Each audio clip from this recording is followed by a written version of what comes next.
Le morceau du héros.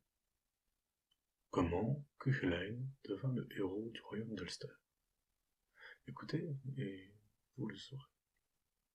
Mais, pour comprendre cette histoire, vous devez vous rappeler qu'il était d'usage, au cours d'un banquet, d'honorer l'homme le plus méritant de l'assemblée en le laissant se servir le premier.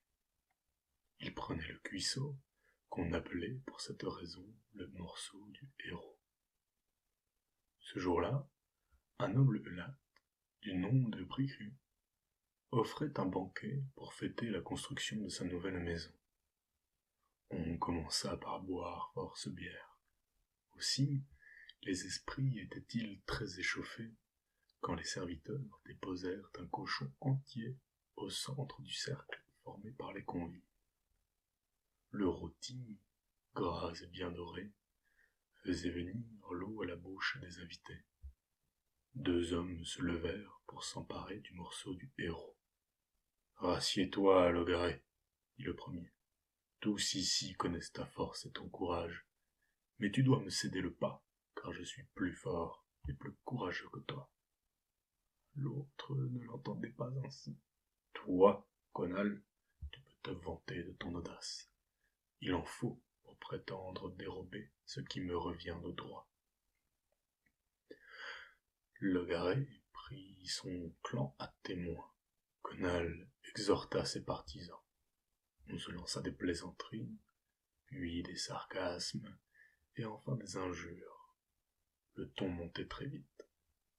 Bricru commençait à craindre pour sa vaisselle et son mobilier, quand tout d'un coup, un troisième homme s'interposa. « Je vais vous mettre d'accord. Le morceau du héros, c'est moi qui le prélèverai. » Un silence stupéfait tomba sur l'assemblée. Car Cuchulainn, celui qui venait de parler, était un tout jeune homme de 16 ou 17 ans à peine. Son père, supposé, se nommait Sualtam. Toutefois, sa mère, la sœur du roi Conchobar, laissait entendre qu'un mystère entourait sa naissance. Une nuit, en effet, le dieu Lug était venu lui annoncer dans un rêve qu'il l'avait choisi pour lui donner un enfant. Le lendemain, elle avala un insecte tombé dans l'eau qu'elle buvait. Quelques semaines plus tard, elle s'aperçut qu'elle était enceinte. Elle ne douta pas que le dieu avait pris la forme de la bestiole pour la féconder. Dans quelle mesure pouvait-on croire cette histoire? Ce dont personne ne doutait, en revanche, c'était de la vaillance de Cuchulainn. Il l'avait démontré dès l'âge de 5 ans, quand, impatient de participer au jeu des garçons, il avait tenu tête à 150 galopins 2 fois plus âgés que lui. Et à 7 ans, il avait vaincu en combat singulier les fils de Necht, 3 jeunes guerriers réputés invincibles. Cependant, il n'avait pas encore eu l'occasion d'accomplir des prouesses devant l'ennemi. Comment osait-il outrager 2 vétérans à la poitrine couturée de cicatrices?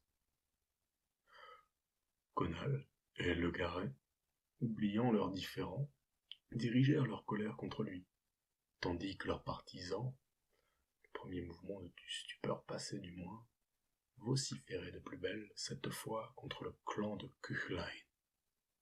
Les lames jaillirent des fourreaux. La dispute menaçait de tourner à l'affrontement général quand le druide Sencha intervint. Quoi? Au moment où les royaumes voisins lorgnent avec convoitise sur l'Ulster, vous voulez vous entretuer pour un morceau de viande? La faute en revient à Cuchulainn, protesta Conall. À peine quelques poils au menton et il nous défie. La faute en revient à Cuchulainn, renchérit Logaret.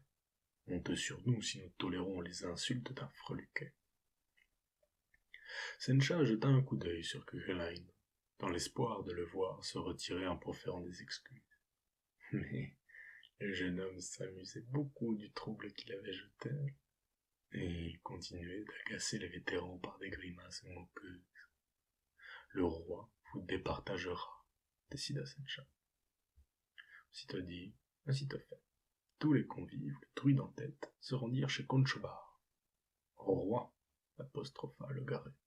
Dis-nous qui, de ce fanfaron de Conal, de ce blanc-bec de Cuchulain ou de moi, dont tu connais le dévouement, mérite le morceau du héros. Conchobar considéra l'assemblée et comprit aussitôt, à l'excitation des visages rougis par la bière et la passion, que toute maladresse de sa part dégénérerait en bagarre générale. Prudemment, il répondit. Un bon guerrier doit avoir le bras fort et l'œil sûr. Celui qui sera assez habile pour lancer la roue d'un char à travers le trou de la cheminée que vous voyez au-dessus de votre tête, celui-là méritera le morceau du héros. Aussitôt, son cocher apporta une lourde roue en bois de frêne à l'épais bandage de fer battu. Conal s'en empara, se plaça au centre de la pièce, balança sa charge 2 ou 3 fois et la jeta par-dessus sa tête. La roue heurta le bord de la cheminée et retomba, manquant l'écraser. Le Garé la ramassa, lui imprima de l'élan et la lança. La roue effleura le bord, passa et retomba sur le toit avec fracas. Tonnerre d'applaudissements éclata parmi les partisans de Le Garé. « Oula !» s'écria Cuchulain. « Te voilà bien téméraire d'abîmer la demeure de ton roi. Cette roue a manqué disloquer la charpente, comme n'importe une autre. » Il prit position et d'un seul coup, il la jeta. Elle passa en plein milieu. Comme les Zolotes ne l'entendaient pas retomber, ils se précipitèrent dans la cour. La roue avait reçu un tel élan qu'elle était venue se planter au centre de l'air. « Ça ne vaut pas, dit Conal. Jeter une roue de char, c'est un jeu de cocher, indigne d'un porteur de lance. » Soit, dit le roi d'un ton aigre. M'accorderas-tu qu'un guerrier porteur de lance doit avoir le geste précis ? Eh bien, voici 50 aiguilles. Jetez-les devant vous, de façon qu'elles retombent en formant un seul rang. Le Garé s'y essaya le premier, mais en touchant le sol, les aiguilles rebondissaient et s'éparpillaient. Conal réussit mieux, car il les jeta avec assez de force pour les planter. Ainsi elles restèrent groupées. Cuchulain s'empara alors des aiguilles et les lança avec tant d'habileté que chaque pointe vint se loger dans le chat de la précédente. « Ça ne vaut pas, protesta le Garé. Manier des aiguilles, c'est un jeu de femme, indigne d'un porteur d'épée. » Soit, répliqua le roi, que la mauvaise foi de ces vétérans impatientait de plus en plus. Un guerrier doit avoir des talents en escrime, n'est-ce pas ? Allez donc exercer le vôtre contre les sorcières de la vallée. Un murmure parcourut l'assemblée. Les sorcières de la vallée étaient les magiciennes auprès desquelles l'élite des jeunes guerriers allait parfaire son éducation, notamment en ce qui concernait le maniement des armes. Les défier relevait de l'imprudence. Les vaincre passait pour impossible. « Dépêchez-vous, ajouta le roi en ricanant. Sinon, héros ou pas, vous allez manger froid. » Les 3 concurrents sautèrent sur leur char. Le premier, Conal, défia les sorcières. En 2 passes, elles rompirent sa lance et son épée. Il ne dut la vie sauve qu'au bon souvenir qu'il leur avait laissé dans sa jeunesse. Le Garé se présenta à son tour, et bientôt il revint, portant les fragments de ses armes sous le bras. Elle ne l'avait pas tué parce qu'il avait été autrefois un disciple préféré. Alors, Cuchulain descendit dans la vallée. Son absence dura jusqu'au soir.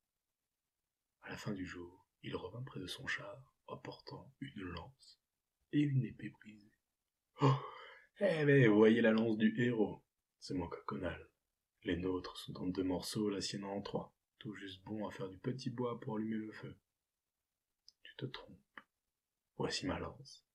Elle est entière. Celle-là appartient aux sorcières. Voyez l'épée du héros, grince à Garé. Les nôtres sont en 2 morceaux, la sienne en 3, tout juste bon à être fondu pour ferrer les mules. Tu te trompes. Voici mon épée. Elle est entière. Celle-là appartient aux sorcières.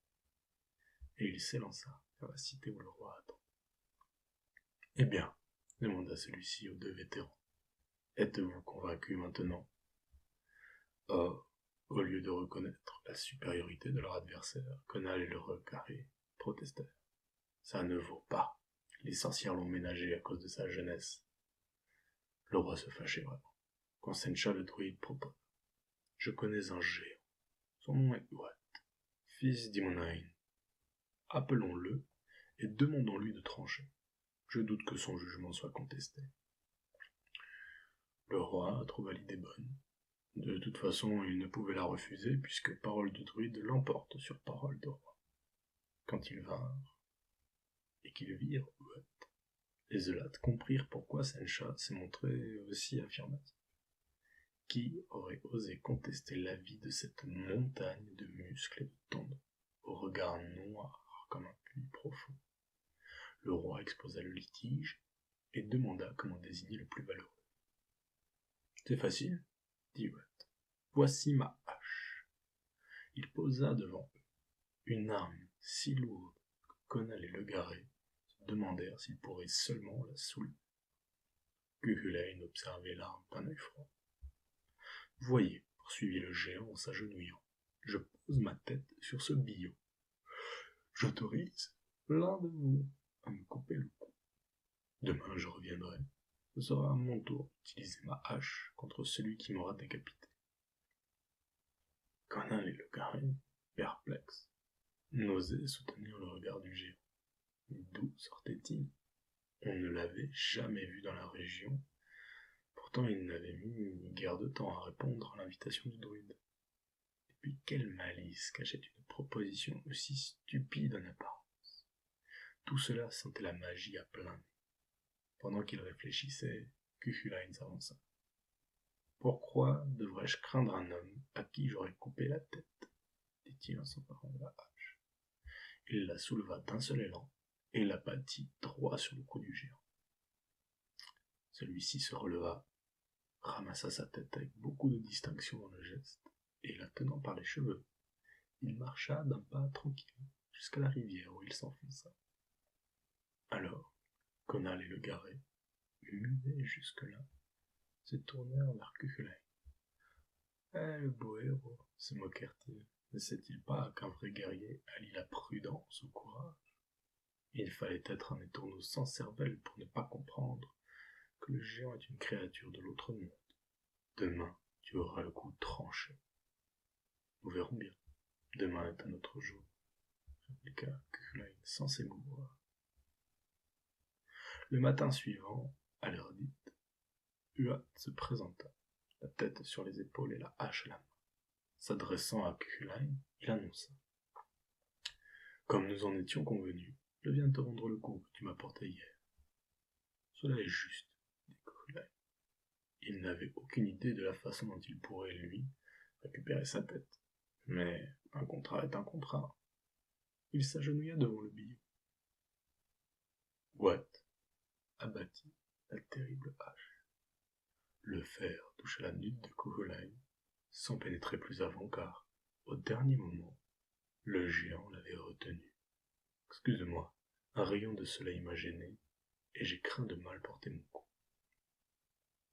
Il leva de nouveau la hache, la tint un instant en équilibre au-dessus de sa tête, la laissa retomber, mais, encore une fois, l'arrêta. Excusez-moi, les larmes que je vois couler sur les joues des femmes m'ont troublé, et j'ai craint de mal ajuster mon coup. Une troisième fois, il leva son instrument. Une troisième fois, il l'abattit. Une troisième fois, il le retint, avant de blesser l'homme à genoux. Alors, abandonnant son arme, il prit Cuchulainn par le bras et le remit lui-même sur ses pieds, et se tournant vers les Zelates. Par 3 fois, le tranchant de ma hache a frôlé la peau de Cuchulainn. S'il avait frémilli à ce moment, je n'aurais pu retenir mon arme. Il n'en a rien été. Voilà l'homme digne du morceau du héros. Comme cette fois, Conall et Legarré ne se risquèrent pas à protester.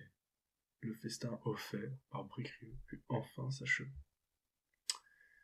Mais il fallut réchauffer le cochon, et il était moins bon.